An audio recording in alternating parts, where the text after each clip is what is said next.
اللہم صلی علی محمد و علی محمد۔ ساتھ جو متن ہے یہاں پہ ہے کہ وہ ابدال اللام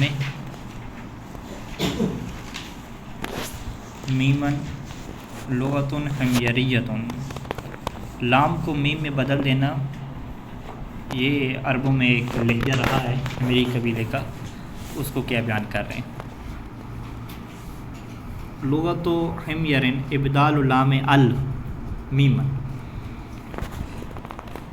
لغت حمیر حمیر کی لغت ہے کہ ابدال لام ال کہ الف لام میں جو لام ہے اس کو وہ بدل دیتے ہیں میم میں، ٹھیک ہے جی۔ یہ ان کا لہجہ ہے جو اللہ کے رسول کے زمانے میں یہ قبیلہ موجود تھا، اور اس کی یہ عادت تھی کہ جہاں پر بھی الف لام آتا تھا اس لام کو میم میں یہ اکثر اوقات یا بعض اوقات بدل دیا کرتے تھے۔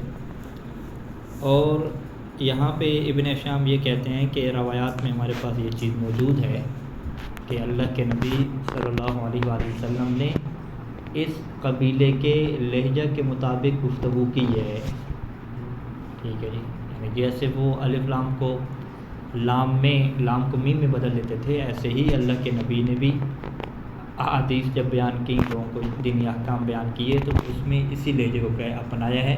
کچھ روایات میں یہ بات کیا وارد ہے، اس میں سے جو مشہور حدیث ہے کہ نیکی نہیں ہے سفر میں روزہ رکھنا، ٹھیک ہے۔ سفر میں روزے رکھنے کی بہت زیادہ ہمارے پاس مذمت ہے، اور اہل بیت علیہ السلام سے یہاں تک حدیثیں موجود ہیں کہ جو سفر میں روزہ رکھتا ہے ہم اس کا نماز جنازہ تک نہیں پڑھائیں گے، اور اس کی وجہ روایات میں یہ بیان ہوئی ہے کہ اللہ کی طرف سے ہدیہ ہے کہ سفر میں تم نے روزہ نہیں رکھنا، فمن کان منکم علی سفر، کہ جو سفر میں ہوگا تو پھر فعدۃ من ایام اخر، اس نے روزے باقی دنوں میں پورے کرنے ہیں۔ تو یہ جب اللہ کی طرف سے ہدیہ اور گفٹ دیا گیا تو ایک بندہ اگر کسی کے گفٹ کو ریجیکٹ کرے تو یہ توہین شمار ہوتی ہے، تو لہٰذا یہاں پہ اہل بیت علیہ السلام نے یہ فرمایا کہ اللہ کی گفٹ کو یہاں پہ ریجیکٹ نہیں کیا جا سکتا۔ یہاں پہ اختیار نہیں ہے کہ اختیار دے دیا جائے کہ آپ رکھیں تو ثواب ملے گا، نیکی ہو جائے گی، نہیں رکھیں گے تو نیکی کیا نہیں ہوگی۔ تو اسی طرح سے جو ہے وہ روایات اہل سنت میں ہمارے یہاں بہت زیادہ موجود ہیں کہ جس میں یہ کہا گیا کہ لیس من البر الصیام فی السفر، کہ لیس من البر، کوئی بر اور نیکی نہیں ہے کہ روزہ جو ہے وہ سفر میں رکھا جائے۔ ابھی اسی حدیث میں البر کے اوپر بھی الف لام ہے، صیام کے اوپر بھی الف لام ہے، السفر کے اوپر بھی الف لام ہے۔ اب اس الف لام کو الف میم میں کنورٹ کریں گے تو پھر یہ جو ہے وہ مشکل لہجہ ہو جائے گا کہ جس کو ہم پڑھنے کی یوں کوشش کریں گے، اور ابن شام لکھا کہ لیس من بر صیام فم سفر، یوں کر کے لیس من بر صیام فم سفر، یہ پریکٹس آپ کریں گے تو اس طرح سے بول پائیں گے، ٹھیک ہے جی۔ لیس من بر صیام فم سفر، اب جب یہ قدیم اشعار میں آپ کو ملے یا کچھ روایات میں ملے تو اب آپ جو ہے وہ لیس من بر جب آیا نا تو آپ مابرہ مادہ دیکھتے رہیں کہ پتہ نہیں یہ مابرہ کیا چیز ہے اور امبرہ کیا چیز ہے، تو اس طریقے سے کیا دیکھنے کی ضرورت نہیں ہے، بلکہ آپ کا ذہن سیدھا جانا چاہیے کہ میم کی جگہ پر اگر لام لگا دیں تو لیس من البر بن جاتا ہے، ٹھیک ہے۔ تو یہ ایک کیا ہے لغت ہے، تو قدیم عربی زبان کی جو بھی چیزیں پڑھی جائیں گی تو اس میں اس چیز کو بھی دیکھا جائے گا کہ ممکن ہے کہ اس میں جو الف کے بعد میم آ رہی ہے وہ لام کی کیا ہے تبدیل شدہ ایک حالت ہو۔ اچھا، یہ ایک حدیث انہوں نے پیش کر دی۔ اس کے بعد اشعار میں سے ایک شعر جو ہے وہ پیش کرتے ہیں کہ ذالک خلیلی وضو یواصلنی یرمی ورائی بسام وم سلمہ، ٹھیک ہے۔ یہ میرا خلیل ہے اور وضو یواصلنی، اور وہ ہے کہ جو میرے ساتھ کیا ہے رابطے رکھتا ہے، یرمی ورائی میرے پیچھے جو ہے وہ پھینکتا ہے، تیر پھینکتا ہے، ٹھیک ہے۔ بسہم، یہ بم سہم کہا شاعر نے تو یہ اصل میں کیا ہے السہم ہے، و سلمہ کہا تو یہ اصل میں کیا ہے وم سلمہ کہا تو یہ اصل میں کیا ہے السلمہ ہے، ٹھیک ہے۔ السہم تیر کو کہتے ہیں اور السلمہ جو ہے وہ کہتے ہیں پتھر کو کہتے ہیں۔ اچھا، یہ بات پوری ہوئی، اور آخر پہ جو ہے وہ چھٹا جو معرفہ ہے اس کو بیان کرتے ہیں کہ جس کا نام کیا رکھا گیا ہے والمضاف الی واحد مما ذکر، کہ ابھی جو 5 معرفہ بیان ہوئے ہیں ان میں سے کسی ایک کی طرف جو بھی نکرہ مضاف ہو جائے گا تو اس نکرہ کو بھی کیا کہا جائے گا معرفہ کہا جائے گا۔ اس کی شرح میں آ جائیں تو یہ واضح طور پہ لکھتے ہیں کہ انّہ سادس من المعارف، کہ جو چھٹی قسم ہے معرفہ میں سے، ما اضیف الی واحد من الخمسۃ المذکورہ، ما اضیف، کہ جسے مضاف کیا جائے خمسہ مذکورہ میں سے کسی ایک کی طرف. جیسے غلامی مضاف ہو رہا ہے کس کی طرف؟ ضمیر کی طرف. یا جو ہے وہ ضمیر ہے اور یہ پہلا معرفہ تھا، معرفہ کی پہلی قسم تھی ضمیر. اسی طریقے سے غلام و زیدن میں غلام مضاف ہو رہا ہے زید کی طرف، اور زید کیا ہے دوسری قسم علم کی ہے. غلام و حاضہ میں غلام مضاف ہو رہا ہے حاضہ کی طرف، اور حاضہ اسم اشارہ تیسری قسم ہے. اور غلام الذی، غلام مضاف ہو رہا ہے الذی کی طرف، ٹھیک ہے، یہ اسم موصول ہو گیا. اور غلام القاضی میں القاضی کیا ہے؟ الف لام لگی ہوئی ہے، الف لام معرفہ والا. اور یہ القاضی کس کی مثال دی تھی؟ الف لام عہد کی. الف لام میں عہد ذکری اور عہد ذہنی، یہ عہد ذہنی کی کیا مثال دی تھی؟ اچھا، اس کے بعد مصنف ایک اور علمی نقطہ کو بیان کر رہے ہیں کہ بھئی جو معرفہ ہیں اس کے رتبے ہیں. رتبے کس اعتبار سے کہ کون سا عارف ہے، کون سا زیادہ جو ہے وہ عارف ہے اور کون زیادہ عارف نہیں ہے، کس کے بارے میں ہم زیادہ پہچان رکھتے ہیں. تو اس میں نظریہ کیا تھا کہ جو ضمیر ہے، ضمیر کو کیا کہتے ہیں؟ عارف المعارف کہتے ہیں. اور اس کے بعد دوسرے نمبر پہ رتبہ کس کا آتا ہے؟ علم کا آتا ہے. یعنی یہ ایک علمی نقطہ ہے، اور اس کا ثمرہ کہاں پہ ظاہر ہوتا ہے اور عربی بولنے میں اس کی حیثیت کہاں پہ ظاہر ہوتی ہے، اس کی طرف کیا ایک اشارہ کریں گے. ٹھیک ہے، یعنی آپ ذہن میں یہ بات رکھیں بھئی اس کا ہمیں کیا فائدہ کہ ہم یہ بات جان لیں کہ کون سے جو معرفہ کی اقسام ہیں وہ زیادہ عارف ہیں اور کون سی زیادہ عارف نہیں ہیں. اس کا کیا فائدہ ہے؟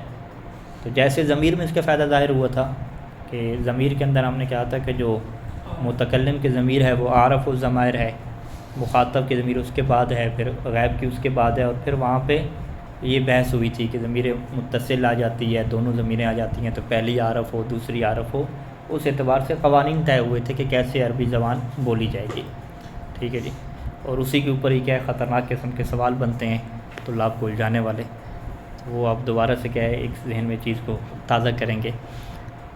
اسی طریقے سے خود جو معرفہ کی اقسام ہیں اس میں سے بھی عارف کی پہچان کا یہ فائدہ ہوتا ہے کہ جب موصوف صفت کی بحث آتی ہے تو موصوف صفت میں یہ بحث ہوتی ہے کہ جو صفت ہے وہ زیادہ معرفت والی نہیں ہونی چاہیے علم کی نسبت سے. ٹھیک ہے، اگر ایک بندے کی جو صفت ہے وہ اس کے نام سے زیادہ مشہور ہے، ٹھیک ہے، جیسے کہتے ہیں کہ لقب زیادہ مشہور ہے اور نام کا کیا ہے اتنا پتہ نہیں ہے. ٹھیک ہے، جیسے زین العابدین اور باقر یہ القاب ہیں، یہ زیادہ مشہور ہیں، اور جو خود نام ہیں علی محمد یہ زیادہ مشہور نہیں ہیں. ٹھیک ہے، اسی طریقے سے بعض کا کیا ہوتا ہے صفت زیادہ مشہور ہو جاتی ہے. تو جب صفت زیادہ مشہور ہو جائے تو وہاں پہ پھر موصوف صفت آپ لا ہی نہیں سکتے کہ آپ پہلے موصوف لیں پھر صفت لیں. کیوں؟ اس کا قانون کیا ہے کہ جو صفت ہے وہ موصوف کی نسبت سے زیادہ معرفت والی نہیں ہونی چاہیے. ٹھیک ہے جی، اگر صفت موصوف کی نسبت سے زیادہ معرفت والی ہے تو پھر اس کو صفت لانے کا فائدہ کیا؟ موصوف کو ذکر کرنے کا کیا فائدہ؟ ڈائریکٹ صفت ہی ذکر کرنا. ٹھیک ہے، تو یہ ایک نظریہ. یہ کیسے ظاہر ہوتا ہے اس کی یہ مثال دیں گے. انہوں نے فرض کریں مثال کیسے دی کہ ہم نے یوں کہا، یہ آگے مثال آپ کو ملے گی، مررت بزید صاحب کا، کہ میں اس زید کے پاس سے گزرا کہ صاحب کا جو آپ کا ساتھی ہے. ٹھیک ہے جی، زید موصوف ہے اور صاحب کا یہ کیا صفت ہے. صاحب کا جو صفت ہے یہ صاحب مضاف ہو رہا ہے کس کی طرف؟ کا ضمیر کی طرف. ٹھیک ہے جی، اور زید کیا ہے ہمارے پاس؟ علم ہے. اب زید جو علم ہے اور آگے صاحبہ کا کیا ہے؟ یہ علم نہیں ہے. ٹھیک ہے، بلکہ یہ ضمیر کی طرف مضاف ہو رہا ہے. اب یہاں پہ یہ بحث آتی ہے کہ زید بھی معرفہ ہے اور صاحبہ کا بھی کیا معرفہ ہے. زید معرفہ کیوں ہے؟ علم ہونے کی وجہ سے. صاحبی کا معرفہ کیوں ہے؟ ضمیر کی طرف مضاف ہونے کی وجہ سے. ان دونوں میں سے زیادہ عارف کون ہے؟ زیادہ جس کی پہچان ہو وہ کون ہے؟ آپ کیا کہیں گے کہ بھئی زید تو علم ہے، یہ تو دوسرے نمبر پہ ہے نا معرفہ میں سے، ٹھیک ہے، پہلے نمبر پہ تو کیا ہے؟ ضمیر ہے۔ صاحب کا تو چھٹے نمبر پہ جا کے بیان کیا نا، تو صاحب کا رتبہ کیا ہوگا؟ مضاف جو ہوتا ہے علم کی طرف، اس کا مضاف جو ہوتا ہے معرفہ کی طرف، اس کا کیا رتبہ ہوگا؟ تو یہاں پہ نحویوں نے کیا قانون پیش کیا؟ نحوی نے یہ قانون پیش کیا کہ آپ یہ دیکھیں کہ مضاف جس بھی قسم کی طرف ہو رہا ہے تو اس مضاف الیہ کا جو رتبہ ہوگا وہی رتبہ کس کا ہوگا؟ مضاف کا ہوگا۔ اگر یہ مضاف ہو رہا ہے غلام زیدن، تو غلام کا رتبہ یہاں پہ کیا ہے؟ زید والا ہو جائے گا، کیونکہ علم کی طرف کیا مضاف ہو رہا ہے۔ اسی طریقے سے غلام الذی جب اسم موصول کی طرف مضاف ہوا تو غلام کا رتبہ کیا ہے؟ وہی اسم موصول والا ہو جائے گا معرفت میں۔ نحویوں نے یہ قانون بیان کیا کہ جب آپ ہم سے پوچھیں گے کہ مضاف الی المعارف جو معرفت کی قسم ہے، چھٹی قسم ہے، اس کا رتبہ کیا ہے جی معرفت کے اعتبار سے، تو انہوں نے کیا قانون پیش کیا؟ بھئی مضاف الیہ کو آپ دیکھ لیں، مضاف الیہ کا جو رتبہ ہوگا وہی رتبہ کس کا ہوگا؟ مضاف کا ہوگا۔ لیکن ابن ہشام نے یہاں پہ آ کے ایک جگہ پہ مخالفت کر دی۔ ابن ہشام نے یہ کہا کہ مضاف جو معرفہ کی طرف ہوتا ہے اس کا رتبہ وہی ہوتا ہے جو مضاف الیہ کا ہوتا ہے، مگر یہ کلی قانون ہم نہیں مانتے، ایک جگہ پہ ہم اس کو نہیں مانتے۔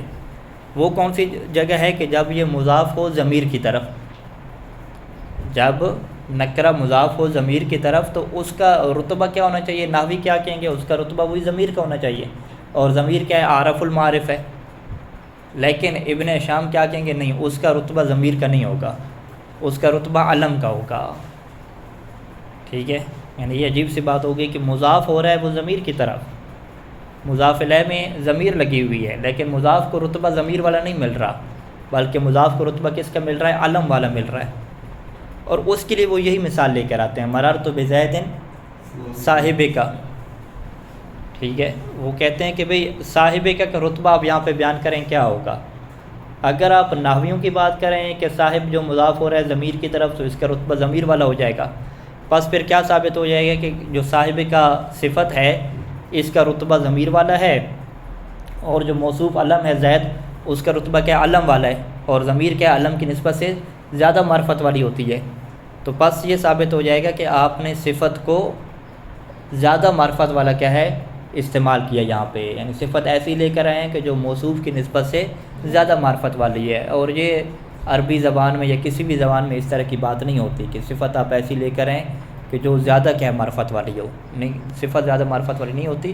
صفات ہوتی ہی تبھی ہیں کہ جب لوگوں کو بیان کی جاتی ہیں اور لوگوں کو نہیں پتہ ہوتا ان صفات کا، فقط نام کا تو پتہ ہوتا ہے۔ یعنی اس کی آپ سادہ سی مثال کیا لے لیں کہ جب کسی کا رشتہ طے ہوتا ہے تو نام کا تو پتہ ہے، لیکن اس کی صفات ذکر کی جاتی ہیں کہ اس کی بھی کیا کیا صفات ہیں، کیا کیا کمالات ہیں، کتنا پڑھا ہوا ہے، کتنی تنخواہ ہے، کیسا اخلاق ہے، یہ جو ساری صفات ذکر ہو رہی ہیں تو اس کا مطلب کیا ہے کہ صفات واضح نہیں تھیں، صفات کیا ہے زیادہ پہچان والی نہیں تھیں، موصوف پہچان والا تھا، صفات زیادہ پہچان والی نہیں تھیں، یہ قانون چلتا ہے۔ یہ تو نہیں ہوتا کہ موصوف جو ہے وہ زیادہ پہچان والا نہ ہو اور صفات کیا ہیں زیادہ پہچان والی ہوں، یہ کبھی بھی نہیں ہوتا۔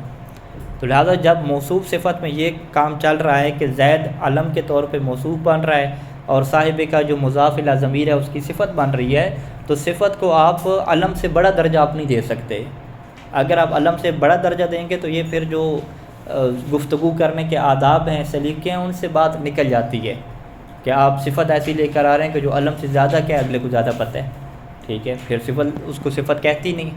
صفت ہوتی وہی ہے کہ جو موصوف کی نسبت سے زیادہ معرفت والی نہ ہو، یا موصوف کے برابر ہو، یا موصوف سے کم ہو۔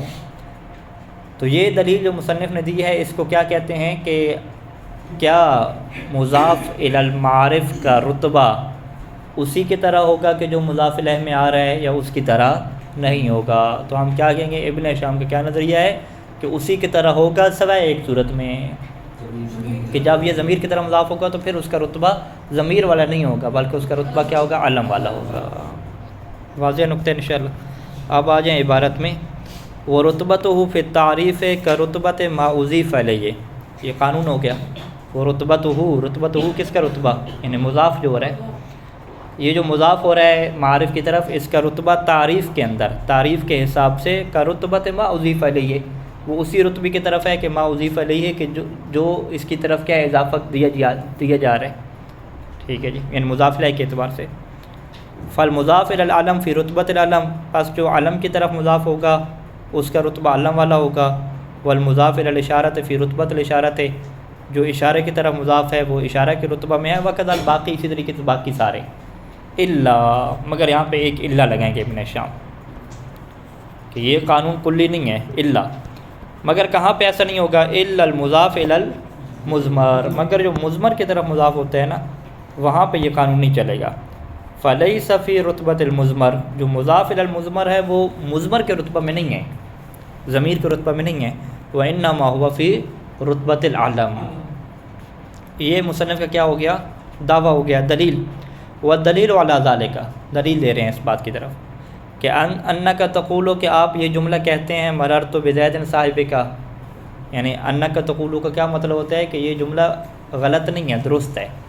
ٹھیک ہے، یہ بولا جاتا ہے، آپ سب یہی جملہ بولتے ہیں. فتصف العلم، یہاں پہ جو علم ہے جو کہ زید ہے اس کی آپ صفت لے کر آ رہے ہیں بالاسم المضاف الی المضمر، ایسے اسم کے ساتھ کہ جو مضمر کی طرف مضاف ہو رہا ہے. فلو کان فی رتبۃ المضمر، پس اگر یہ اسم مضاف الی المضمر جو ہے فی رتبۃ المضمر، فی رتبۃ المضمر ضمیر کے رتبہ میں ہوتا تو لکانت صفت اعرف من الموصوف، تو صفت موصوف کی نسبت سے زیادہ پہچان والی ہو جاتی. وذالک لا یجوز علی الاصح، اور یہ جائز نہیں ہے کس نظریے کی بنیاد پہ؟ جو صحیح ترین نظریہ ہے. یعنی کچھ نظریے صحیح بھی ہو سکتے ہیں لیکن سب سے زیادہ صحیح نظریہ یہی ہے کہ صفت موصوف کی نسبت سے عارف نہیں ہو سکتی، یا معرفت میں اس کے مساوی ہوگی یا اس سے کیا ہوگی؟ اقل ہوگی، ادنیٰ درجہ کی ہوگی.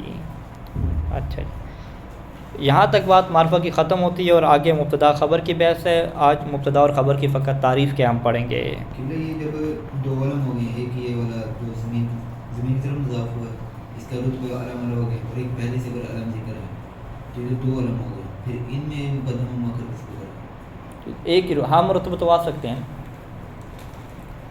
ہم رتبہ آ سکتے ہیں، ہم دونوں میں اختیار رکھتے ہیں. ہاں دونوں میں اختیار ہے، دونوں میں اختیار ہے کہ آپ دونوں میں کسی کو بھی صفت بنا سکتے ہیں. اچھا، یہ مبتدا اور خبر دونوں مرفوع ہوتے ہیں، جیسے اللہ ربنا محمد نبینا. دو مثالیں دی ہیں نا. ٹھیک ہے جی.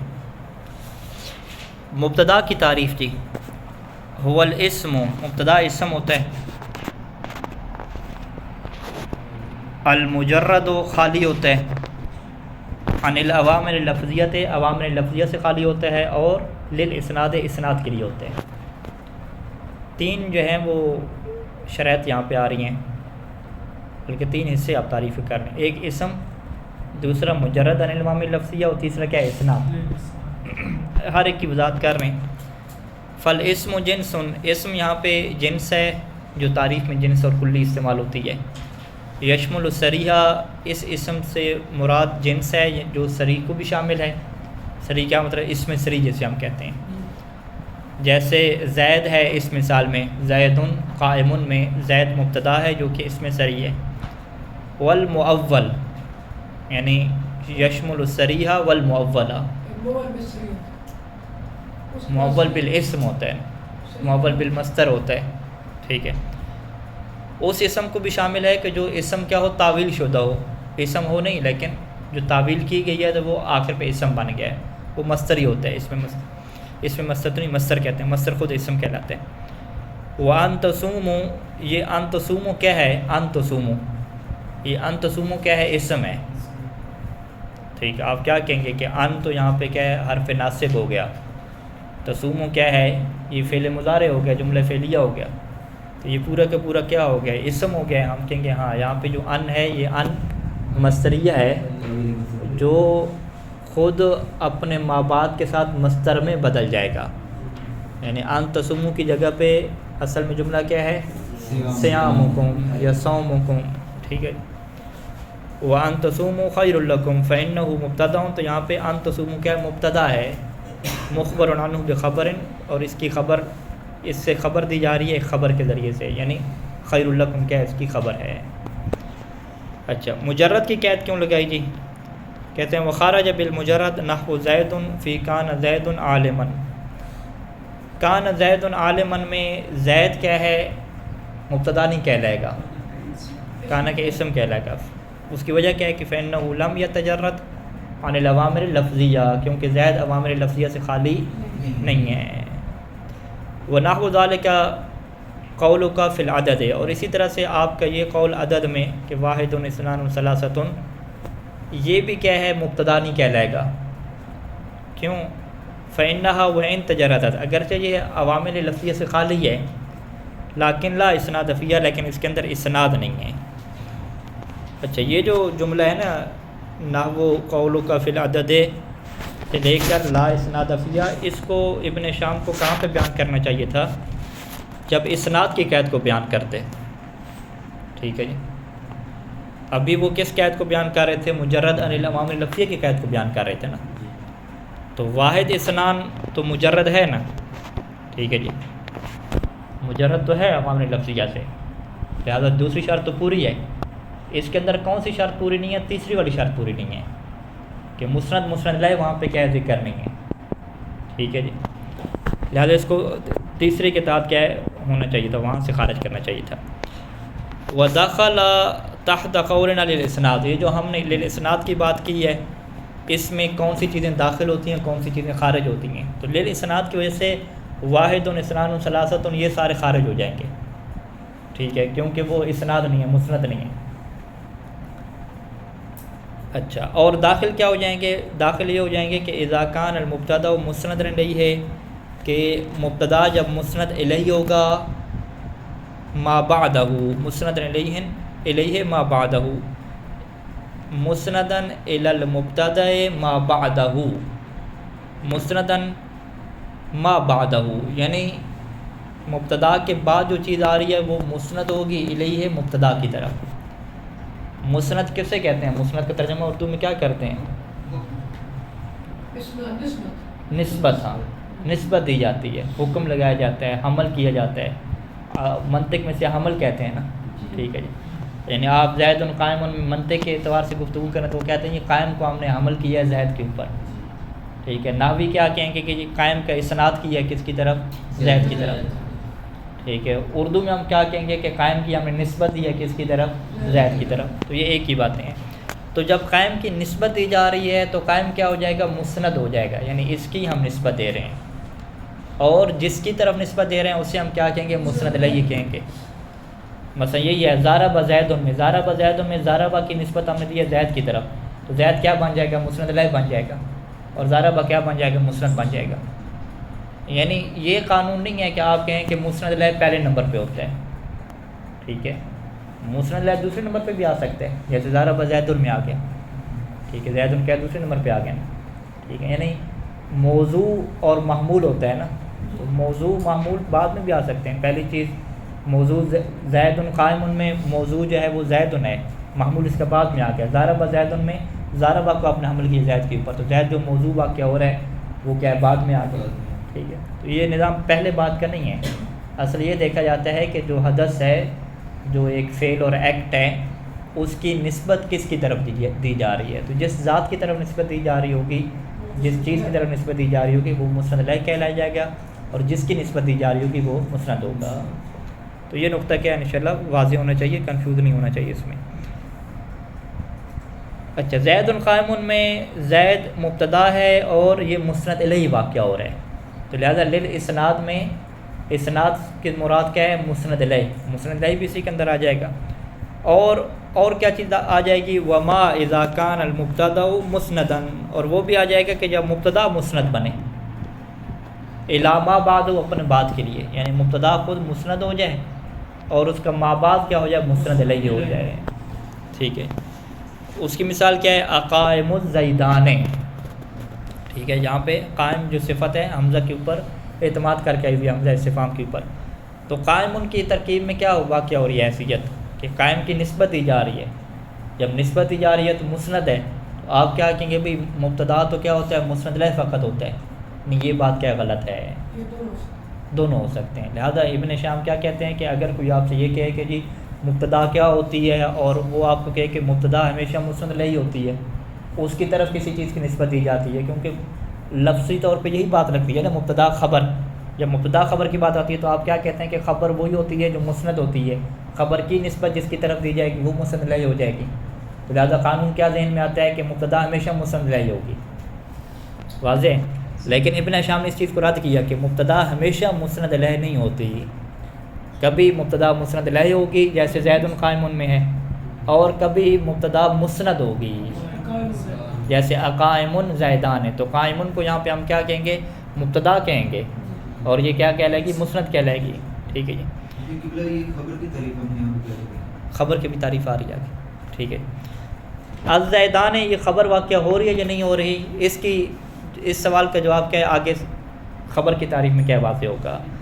عام طور پہ ناوی زیدان کو خبر نہیں کہتے، زیدان کو فاعل کہتے ہیں، اور کہتے ہیں کہ یہاں پہ خبر ہے ہی نہیں، بلکہ خبر کے یہ قائم مقام ہے، صد مسدل خبر. ٹھیک ہے. تو لہذا الزیدان کو نحوی لوگ خبر نہیں مانتے. واضح. کیوں خبر نہیں مانتے؟ کیونکہ خبر ہوتی فقط مسند ہے. خبر کیا ہوتی ہے؟ فقط مسند ہوتی ہے. مبتدا مسند اور مسند الیہ دونوں ہو سکتی ہے، لیکن خبر کیا ہوتی ہے؟ فقط اور فقط مسند ہوتی ہے. لہذا ابن ہشام نے کیا تعریف خبر کی؟ والخبر هو المسند. ٹھیک ہے جی. خبر کی تعریف میں پہلے نمبر پہ شرط کیا رکھی؟ مسند رکھی کہ خبر مسند کو کہتے ہیں. لیکن کون سا مسند؟ جس کے اندر یہ شرائط ہوں. ایسا مسند کہ اللہ جی تتم بہی مع المبتدا فائدۃ، کہ جس کے ساتھ فائدہ تام ہو. لیکن کب فائدہ تام ہو؟ کہ مع المبتدا ہے، وہ مبتدا کے ساتھ آ جائے اور فائدہ تام ہو. فائدہ سے کیا مراد ہوتی ہے؟ یسے سکوت ہو رہی ہے. ٹھیک ہے. عربی زبان میں کلام کے فائدہ سے کیا مراد ہے؟ کہ جو فائدہ دے. فائدہ کیا مطلب ہے؟ جس کے اوپر سکوت درست ہو، معنی پورا ہو جائے. تو ہر مسند خبر نہیں ہوتا. ٹھیک ہے جی. وہ مسند خبر ہوتا ہے کہ جب مبتدا کے ساتھ مل جائے تو پھر یسے ہو سکوت والا یہ ہو جائے. اچھا. فخارج بقول المسند الفاعل، جب مسند کی میں نے قید لگائی تو اس قید سے فاعل جو ہے وہ اس مثال میں خارج ہو گیا. قائم الزیدان، الزیدان فاعل واقع ہو رہا تھا قائم کا، تو یہ خارج ہو گیا. کیوں؟ فإنه وإن تمت به مع المبتدا الفائدۃ، کیونکہ اس کے ذریعے سے مکمل ہو رہا ہے، مبتدا کے ساتھ رکھ کے فائدہ مکمل ہو رہا ہے. فائدہ مکمل ہو رہا ہے یعنی بات پوری سمجھ آ رہی ہے. لیکن لکنہ مسند الیہ، لیکن زیدان کیا ہے؟ مسند الیہ ہے. دو تو مسند نہیں ہوں گے نا. قائم کو ہم نے جب مسند کہا تو زیدان مسند الیہ ہو جائے گا. یہ تو نہیں ہے کہ قائم بھی مسند ہو اور زیدان بھی کیا ہے؟ مسند ہو. دو مسند سے تو کلام پورا نہیں ہوتا نا. فائدہ تام کیسے ہوتا ہے؟ جب مسند کے ساتھ مسند الیہ لگے. لیکن یہ مسند الیہ ہے، لا مسند مسند نہیں ہے. بس جب زیدان مسند نہیں ہے تو اس سے ہم خبر نہیں کہہ سکتے. لہذا کسی بھی ترکیب میں آپ اسے خبر نہیں لکھیں گے. آپ فاعل لکھیں گے اور فاعل کے ساتھ کیا لکھیں گے؟ صد مسدل خبر لکھ دیں گے. وبقول مع المبتدا، پھر یہ قید کیوں لگائی کہ ہر مسند بھی نہیں ہے؟ وہ مسند جس کے مبتدا کے ساتھ فائدہ تام ہو. کہتے ہیں میرے اس قول سے کون سی مثال خارج ہوگی؟ قامہ کی مثال خارج ہوگی. قامہ زیدن میں، قامہ زیدن میں قامہ کیا ہے؟ مسند واقع ہو رہا ہے نا. ضرب زیدن کی جو ہم مثال دی ہے، اور زیدن بعد میں جو آ رہا ہے وہ مسند الیہ واقع ہو رہا ہے.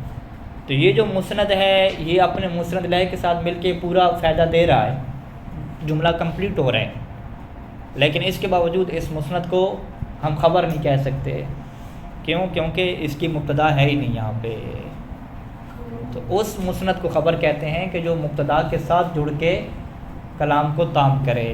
جو مبتدا کے ساتھ نہیں جڑے گی اس مسند کو ہم خبر نہیں کہیں گے. ہاں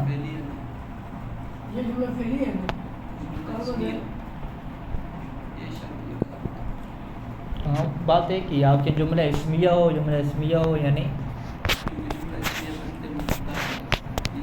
جملہ اسمیہ میں خبر ہوتی ہے، یعنی مسند جملہ اسمیہ میں ہو. جملہ اسمیہ جب ہوگا تو تب آگے خبر ہوگی.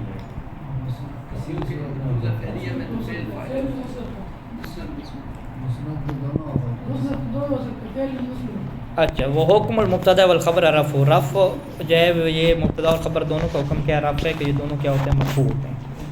اچھا. یہاں سے پھر جو ہے وہ مبتدا اور خبر کی تعریف کے بعد جو اصل گفتگو ہے وہ شروع ہو رہی ہے اس کے احکام کی، جو کہ تفصیلی گفتگو ہے. صلی اللہ علیہ محمد و آلہ.